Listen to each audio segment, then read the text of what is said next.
Hello everyone and welcome to another easy way video where I'm going to teach you how you can create a group chat on Facebook on 2024. This is very simple because I don't know and you don't want to have one conversation with each one, so you have to go to the messenger here and then you have to press CO in messenger. This also works for Android and iPhone devices, so don't worry. And then you have to press this button here, new, and here you have to select all your friends' name. For example, I don't know, um, Johnny. Here you choose your friend, and then you choose your other friend, Ricky. I don't know, and then you write a message here, and those people will be added to a new group chat. So as you can see, for example, you can change the chat name. For example, Easy Way.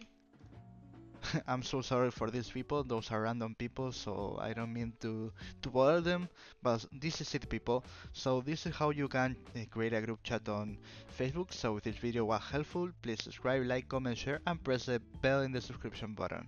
See you next time, Easy Way.